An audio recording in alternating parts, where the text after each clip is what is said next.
This podcast is sponsored by nobody. Hey dudes, welcome to Splat from the Past, daily 80s themed horror sci-fi show where things can get totally radical. Now I am so friggin' excited for today's show because I will be talking to the legendary comedian actor Ronnie Schell. You all know him as Duke Slater on Gomer Pyle U.S.M.C, which is celebrating its 60th anniversary, which is, oh my God, it's so inconceivable. I remember when it was 30 years old, I was watching it on TBS Superstation late at night. Oh, I am so excited. The guy's got over 100 credits. Wish I could go through them all, but I can't. That's the hardest part about having someone who's prolific on the show, because you got to discriminate. You got to choose what's good to bring up and everything. But the guy is a legend. He's from the Bay Area, and he's an early Bay Area comedy guy. And I am so excited today to talk to him. Tomorrow is my mom's 70th birthday. You know, complete and total mindfuck. She's 70. I'm 40. Life rolls by fast, you know. You always think you're going to be young, and you always think that your mother's timeless, you know. Life has all sorts of prizes in store for everyone, and all I can say is I am friggin' grateful for both my parents and the fact that they're both still alive. Happy early birthday, Mama Bear. And today would have been Robert Altman's birthday, the great director who made MASH, McCabe and Mrs. Miller, Nashville, Three Women, Popeye, The Player. The list goes on and on. Also, rest in peace, Tony Llanos, who played Meat in the Porky's movies, and Perry LaGuardia in The Wanderers. Irony of irony, I've got Bruce Nozick coming on this week for the 45th anniversary of the Wanderers. So this is all incidental, and we got to do a tribute. And that is so sad that he passed away. He was so great in those movies. So yeah, here is my interview with Ronnie Schell.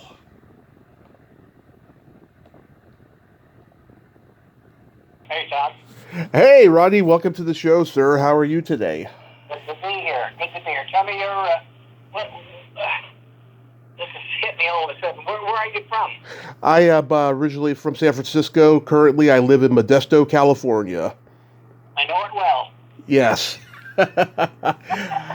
I can't tell you what a tremendous honor this is, sir. I've been a fan forever. Thank you so much for coming on today. What is that? I appreciate it. I can use all the fan things. Yeah. Yeah. So going back in time, like me, you're a Bay Area native, and you did stand-up. What year did you start doing stand-up? Well, actually, I did it in the service, the Air Force. So that would be 1951. Wow. And you played at the Hungry Eye and the Purple Onion? That's after I got out of the Air Force. I went to college, and in my senior year, I started working clubs again. And I went to San Francisco State and started working clubs, and that's when I got in. When I graduated, I stayed in the business. Yeah, I played the Purple Onion in 2016. It's now called Doc's Lab. Oh, yeah? Yeah. Still? Yeah, it's got an old-timey vibe to it still. It's a good room, you know, but it's not the same as it was. Yeah. What, did you do comedy there? I did it for 10 years, yeah. Great. Yeah. So who are the other comedians you saw in those days? Well, I hung out with, and usually worked with guys like Roger Miller and Jack Burns, who was Burns and Schreiber, and before that it was Burns and Carlin, George Carlin. Right. Him. And most of the comics I worked with that you'd know, had a good relationship with all of them. Yeah, did you know Mitzi McCall and Charlie Brill? I still do, yes. I know them fairly well. Oh God, two of the funniest people in the world. They're Yes, they are. They are so hilarious together. Yeah, good people too. They're still around. Yeah, I talked to them a couple years ago. They're very nice. Yeah, they are. How about Von Meter? Never met him, but I knew of his work. Yeah. John Biner? Very well. I knew John very well. We used to hang out in Hollywood together when we were working clubs, and we had a good relationship. He was very funny. Is he still alive? Oh, yeah. I talked to him a couple years ago. Yeah, he went to Florida. Yeah, he has a book out about his life that's really good. Oh, yeah? Mm-hmm. Okay. Yeah, he's a good guy. He married a much younger lady. Yeah, Annie Gabus is her name. Yeah.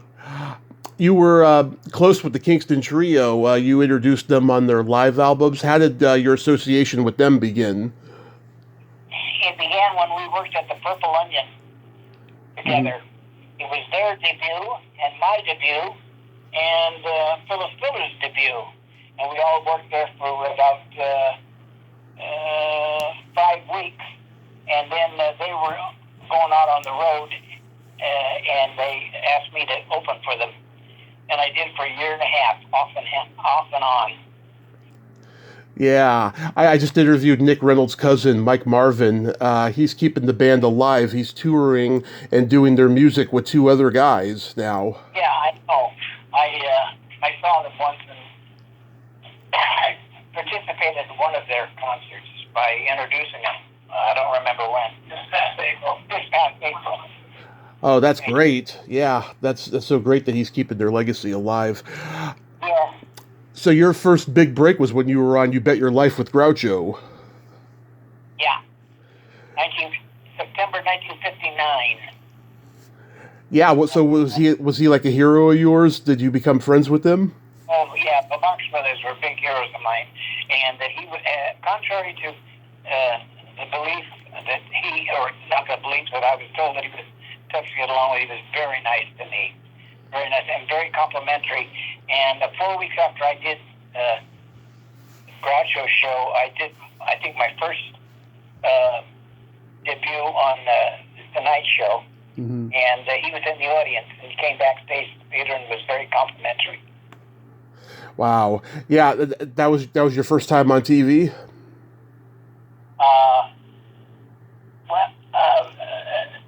The Groucho Marx was the first big network thing that I did. Yeah, so it got you exposure. It got your face known. It helped. I gotta tell you, my favorite episode of Gomer Pyle U.S.M.C. is the one where Duke is doing impressions of Gomer and Sergeant Carter on stage. Was that your idea, to have the writers incorporate your stand-up into the show? Well, contrary to what you saw, they had me doing impressions, and I'm not an impressionist. Right. And I didn't think I did them well, but according to the script, I was a smash success, and so that's how it started. I think you did Neighbors well, though. Just the way that you would do that aw shucks shaking the head. I thought you got that down to a T. Yeah. Yeah, that helped. Were Jim Neighbors and Frank Sutton flattered that you at least made an attempt? I don't know. I know that I did the impression of Jim throughout the years, which I didn't think I was very good. He was always complimentary. I only did it a couple of times with Frank, as Frank, because I don't know, it just wasn't open to do that, and it worked out well too. Yeah. Do you have a particular favorite episode of Gomer Pyle?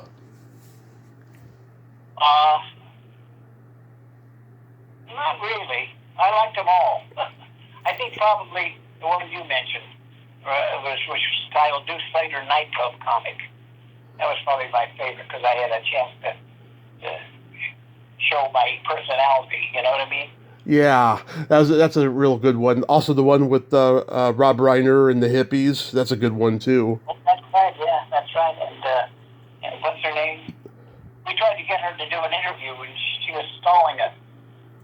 We never did get it. I can't think of her name. Yeah, I can't think of it offhand either. Yeah. And And the third guy was a good impressionist. He died suddenly of an overdose. wow. Yeah. In 1979, you did a very ambitious episode of Mork and Mindy, Mork in Wonderland.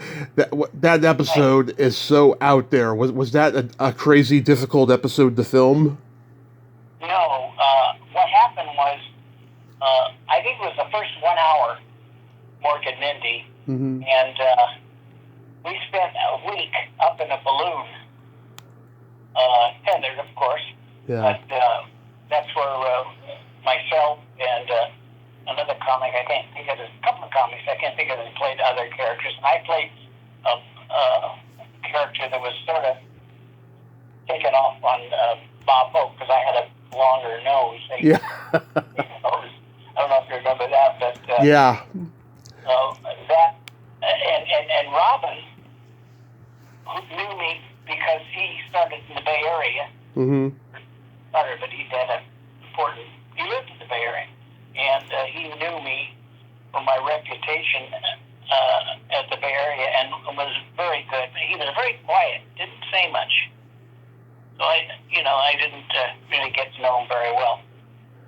Yeah, it was Jeremy Vernon and Johnny Hamer were the other two guys. Yeah, Jeremy Vernon is still around. Yeah. I don't know what happened to Hamer. He passed away years ago. Okay. Were you comfortable wearing that nose? No. No. No. Long hours wearing it. I would have liked to have done it without the nose. But on set though, was Robin just leaving everybody in stitches? No, he's very quiet, very subdued. Uh-huh. And up in a balloon, you expect him to come out and do a bunch of comedy because we were trapped up there, but he was very subdued. Wow. Yeah. Yeah, he was a genius though, a real genius. Oh, absolutely. You know, he was a comedy genius, and for some reason, he never made me laugh. And I can pinpoint why. Really? Why? To me, you have to have a personality to go with your humor. Mm-hmm. And he would come on the scene, but you wouldn't laugh at him until he said something. What he said was genius, but it could have been said by anybody. And as much of a genius as he was, I never got a big laugh out of him. Never got a big laugh out of George Carlin either, but he was also a good friend. That's interesting, yeah. Yeah. You had a hilarious scene in Love at First Bite where you're on the elevator with Richard Benjamin, that dead woman, and 5 other people, and you got that puppy dog. Did you ad-lib that line you had? Well, do you remember what they put in the credits in the movie? I think you. Elevator. Oh yeah, a guy in the elevator. Yeah. Hey, G-A-Y. Yeah. Was that fun to do though? Oh yeah, it was easy. Yeah. And then you were in the How to Beat the High Cost of Living. Was that fun to do? Yeah, it was. We did that up in Oregon, I think. Where incidentally I joined the Air Force in Oregon, and so it was nice to go back. And I had a nice scene with Richard Benjamin, who I became friends with, not close friends, but friends with as a result of that episode. Not episode, the movie. That movie, yeah. Yeah. You were in 2 movies with Richard Benjamin there, Love at First Bite and How to Beat the High Cost of Living. That's right. I never had any scenes with in Love at First Bite, though. Yeah. And then you do The Devil of Max Devlin with Bill Cosby and Elliot Gould. How was that experience? Interesting. I found, well, I was pretty close friends at the time with Cosby. But who was the other guy? Elliot Gould. Yeah, Elliot Gould. He hit me wrong because he was a sort of a weird guy, and there was a scene that I was in. I can't remember what I said, but I needed a reaction from him. And I said, could we do this? Would you mind just giving that reaction? Mm-hmm. Not at all. And he did not. Self-centered. But he was a good actor. I remember that. Yeah. I love that episode you did of Saved by the Bell, where you're the principal who likes to play pranks on people. The principal. Yeah. I love doing that show. That was fun. I'm sure you get recognized every day from it because it's such a popular show. Yeah. Oh, it was big. And I still get comments on that.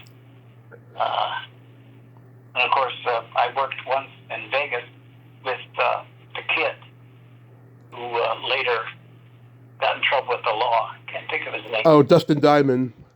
Yeah. But we got along good. But he was crazy. Yeah.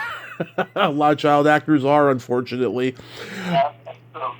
Yeah, but I just remember you make Dennis Haskins sit on a cushion that goes, and you say, "What kind of underwear are you wearing? 2 of the looms?" A fart cushion. Yeah, it was kind of a fart cushion, but for TV airplay, you know. That I remember now. Yeah, that's right. Yeah. In 1991, you did the voice of Rover Dangerfield's best friend. Did you know Rodney from stand up? That's how I met him, and he was very nice to me, very supportive, and that was going to be a big hit. But prior to the opening, he got in a fight with Warner Brothers, and they were producing the show, and so they canceled that big opening, and actually it's a pretty good little episode, but it never reached what they thought they were going to do when he got that fight with Warner Brothers. Oh, that's unfortunate. I think it would have been a big hit if it had gone theatrical. Yes, I agree with you. Yeah, is there anything you remember about Rodney? Yeah. The only thing I remember, well, of course I saw him in Vegas, he works Vegas a lot, usually at the Tropicana, but in those days, but he was a little paranoid about comedians stealing his material. Mm-hmm. I'd run into him and say, "Hey, how you doing?" Damn Glenn Campbell's stealing my act. Glenn used to love to tell jokes instead of singing, and I guess he stole some stuff. But he was a little paranoid about being stolen material. Yeah, I heard he allegedly did not want to go on the Tonight Show for years because someone had stolen his jokes and given them to Johnny, and then after it got cleared up, he made 70 appearances on the Tonight Show with Johnny. Is that right? Yeah. I don't doubt it. But he was great. He was one of the absolute best. Absolutely. We recently lost the great Norman Lear. You did several of his shows like Sanford & Son and Forever Fernwood and One Day at a Time. Anything stand out about working with him or knowing him personally? Only that he was a fan of mine, and I appreciated it. Yeah. Got me working in a few gigs. Yeah, I mean, that guy was 50 when he became a huge success, and he died at 101. What a life story that is, huh? And he looked 50. Yeah, he was about 50 when All in the Family, exploded, and then next thing you know, he's on a huge streak of successful sitcoms. Yeah, absolutely. I did some of them. I can't remember which ones, but he was very good to me. Yeah, Sanford and Son, Forever Fernwood, and One Day at a Time. Yeah, all those. And his partner. Who was his partner? Oh, that's a good question. Who was his partner? If I heard the name, I'd tell. But he was a comedy guy, and he also got me work. Can't think of his name. Yeah. So, do you have anything upcoming? Me? Yeah. Well, I'm gonna go to the Starbucks in a couple hours. That might be like any new projects or maybe a public appearance or something. Do I have any Leonards? Not right now. Uh-huh. Not that we can think of, but I do maybe come up. I'm doing a movie Sunday. Mm-hmm. Yeah, I'm doing a movie Sunday. Playing a guest star on the. I can't even think of the name of the movie, but I'm semi-retired. I just when it comes along, I'll do it. Uh-huh. But Sunday I will be working again. Oh, that's fantastic. Are you going to write a memoir? Everybody asks me that, and I think I could. The only thing I've got so far is the title. You want to share what that title is? Sure. Uh-huh. My biography is also Ronnie Schell. Also Ronnie Schell. That would be a perfect title for that. That's a good one, isn't it? It is. If I live long enough, I'll probably do one in the next year or so, because I work with practically everybody, and I've got some great memories. Yeah, did they call you the America's slowest rising comedian or something? In the Bay Area. Yeah. By a disc jockey friend of mine, Don Sherwood. He was Mr. Radio from the Bay Area, and he called me America's slowest rising comedian. Yeah. Ronnie Schell, a wonderful comedian who has a great career behind him. And look at you now. Yeah. Was Bud Yorkin Norman Lear's partner you were trying to think of? Yeah, that's it. Yes. Ronnie, this has been a tremendous honor. Thank you so much for coming on today, and I hope you write that memoir because you got great stories. Take good care of yourself because we need funny people like you. Well, thank you. We'll do it again. God willing. Absolutely. Be safe, sir. Thank you. Thank you. Well, there you have it. Ronnie Schell. Ain't he a cool dude? Huh, what a nice guy, huh? Nice little brief interview. We covered a lot, and I'm glad we got to talk today. Thank you, Ronnie, and thank you, Leonard. Well, until next time, this is Tommy Throwback Kovac saying there's no shame in living in the past because the present sucks. Later, dudes.